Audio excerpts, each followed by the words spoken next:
वंदे मातरम। आज हम देखेंगे सभी धर्मों का एक स्वरूप। अभी तक हम लोग मानव की विकास से लेकर छठी शताब्दी ईस्वी पूर्व में जो धार्मिक क्षेत्र में विकास हुआ उसमें कई धर्म हुए। उसमें हम लोगों ने जैन धर्म, बौद्ध धर्म और इस्लाम धर्म तक पढ़ चुके हैं। आज हम जो बचे खुचे जितने भी धर्म हैं उसको हम देख लेंगे, सिर्फ इम्पॉर्टेंट इसको आप देखिए और अच्छे से समझिए।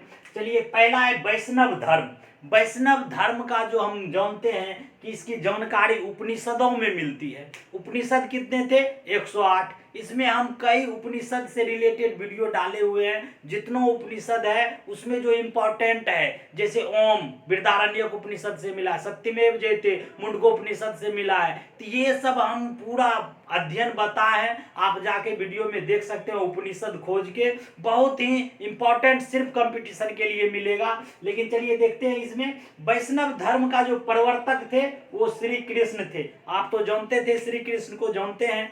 अब देखिए, पहले वैष्णव धर्म भागवत धर्म के नाम से जाना जाता था, लेकिन जब महाभारत हुई उसमें कृष्ण विष्णु के अवतार में जब आए तो उस समय इसका नाम वैष्णव धर्म बदल दिया गया। और लेकिन ये वैष्णव धर्म पहले भागवत धर्म के नाम से जाना जाता था, इसको आप समझिए। तो भागवत धर्म का जो प्रसिद्ध ग्रंथ है वो श्रीमद् भगवद गीता, वेद व्यास ने लिखा। जैसे महाभारत को किसने लिखा? वेद व्यास। श्रीमद् भगवद गीता को भी वेद व्यास ने लिखा है, ये भी पूछता है, इसको याद रखिए। अब देखिए, इसमें जो भागवत धर्म था, यानी ये जो आप वैष्णव धर्म था, इसका जो है दक्षिण में प्रचार किसने? दक्षिण, ये कंपटीशन में बार बार आता है कि दक्षिण भारत में वैष्णव धर्म का प्रचार कौन किए थे? तो यही अलवार संत, 12 अलवार संत थे।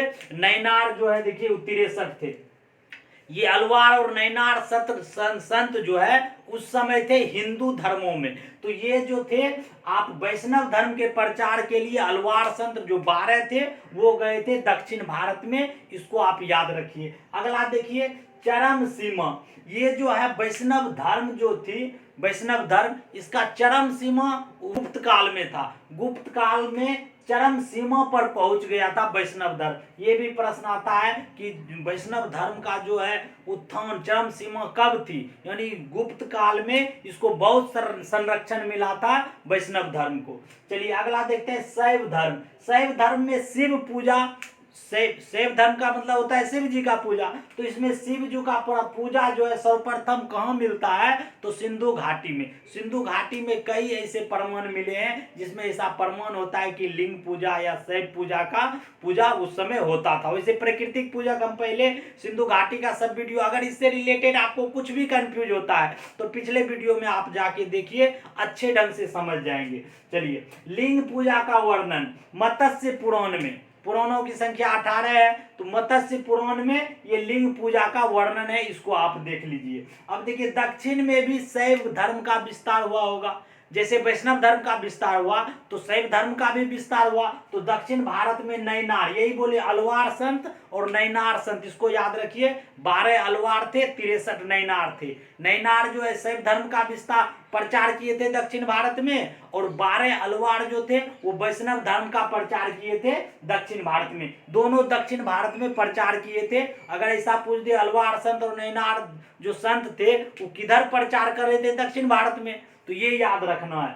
अब देखिए, शैव धर्म का प्राचीन संप्रदाय कौन सा? पाशुपत संप्रदाय। इसके संस्थापक लकुलिश थे। संप्रदाय की बात आती है तो बहुत संप्रदाय उस समय थे, जैसे पाशुपत संप्रदाय, लकुलिश, कपालिक संप्रदाय थे, भैरव। ये अगर उस समय आजीवक संप्रदाय, आजीवक जो मौखली पुत्र गौशाल, ये भी क्वेश्चन आता है। तो ये जो जितने भी संप्रदाय है उसका कुछ ट्रिक है, अगर आप याद अपने मन से बनाइए बेटर है। वैसे आप अगर लिखना चाहते हैं तो लिख सकते हैं, असदम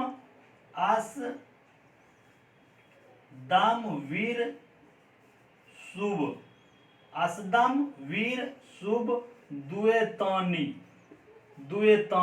ये क्यों बताए कि इसमें आपका जो भी प्रश्न आएगा बन जाएगा। देखिए, असदम से अद्वैतवाद शंकराचार्य, द्वैतवाद माधवाचार्य, विशिष्टाद्वैत रामानुज, शुद्धाद्वैत वल्लभाचार्य, द्वैता द्वैत, ये द्वैता द्वैत निम्नाचार्य, इसको हम लिख देंगे, आप इसको देख लीजिए, ये बहुत ही इंपॉर्टेंट है। असदम वीर शुभ द्वैतानी, इसको याद रखिए, जितना भी संप्रदाय है इसमें आ जाएंगे। तो ये आप देखें वैष्णव धर्म। दूसरा देखते हैं यहूदी धर्म।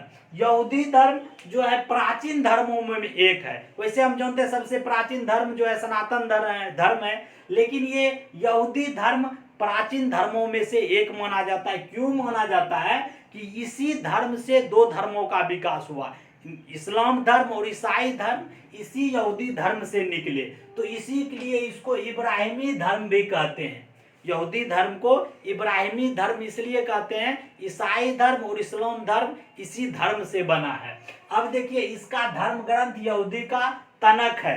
तनक याद रखिए, इसका धर्म ग्रंथ तनक है और धार्मिक स्थल सिनेगॉग है। ये दोनों इंपॉर्टेंट है। मैक्सिमम धार्मिक स्थल पूछे जाते हैं आपको ऑब्जेक्टिव टाइप क्वेश्चन में, तो श्योर आएंगे कि जो यहूदी धर्म के धार्मिक स्थल क्या कहलाते हैं, सिनेगॉग, धर्म ग्रंथ तनक, ये याद रखना है। अब पारसी धर्म याद रखते हैं। पारसी धर्म के प्रवर्तक जरथुस्त्र थे, ये याद रखना है। अनुयायी जो थे अग्नि पूजक, ये बार बार प्रश्न आता है, अग्नि पूजक किस धर्म से रिलेटेड है?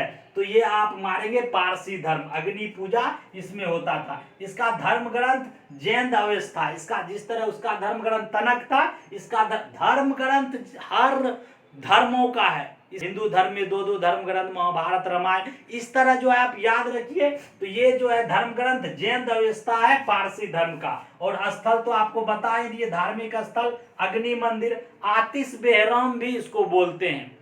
पारसी में इसका नाम है आतिश बेहराम, अग्नि मंदिर हम लोग बोलते हैं। तो अग्नि मंदिर है आपको ऑप्शन में मिलेगा, वो मारना है।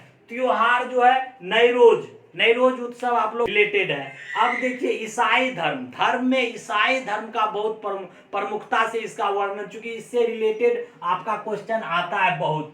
चूंकि इस ईसाई धर्म का जो शुरुआत या प्रवर्तक ईसा मसीह को माना जाता है। इसके जो है माता मेरी थे और पिता जोसेफ थे।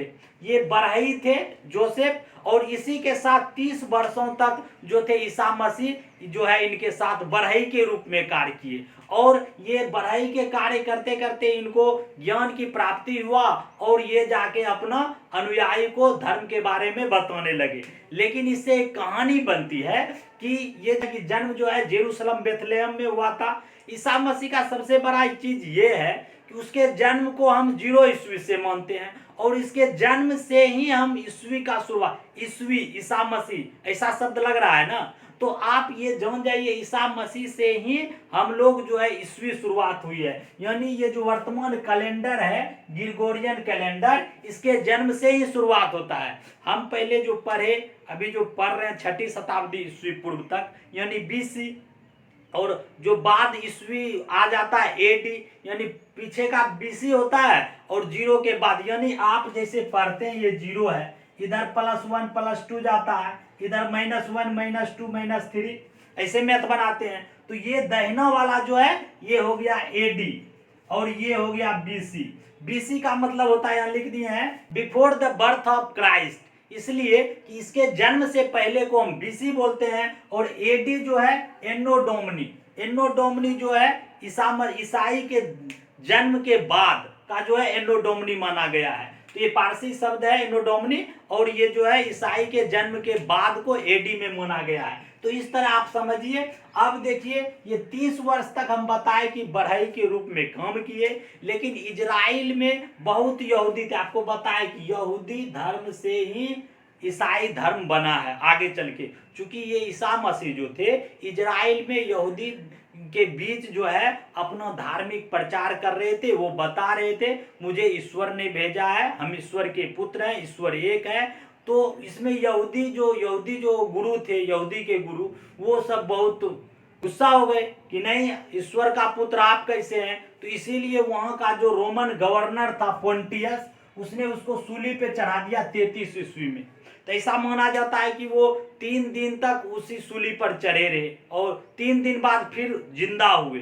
तो ये बहुत इंपॉर्टेंट है। इससे इंपॉर्टेंट क्या आता है, इसका ग्रंथ तो हम लोग जानते हैं बाइबिल है, पवित्र चिन्ह जो है क्रॉस है और स्थल चर्च है। इसका शिष्य जो है एंडुस और रिपीटर है, इसको ही याद रखिए। तो इस तरह हम लोग इतना जो धर्म के बारे में जितना था इम्पोर्टेंट वो हम लोग देख चुके हैं। अब हम 16 जनपद जो महाजनपद देखे थे उसका हम अलग से अब चर्चा करेंगे। वो सारे महाजनपदों में कौन महाशक्तिशाली हुआ और वो कैसे कैसे साम्राज्य और जो है साम्राज्य नए जैसे मगध साम्राज्य बड़े साम्राज्य का उदय हुआ और उसमें कौन कौन शासक रहे, मगध के बाद कौन आए, इस तरह पूरा क्रम से हम समझते हैं। मिलते हैं नेक्स्ट वीडियो में। Thank you.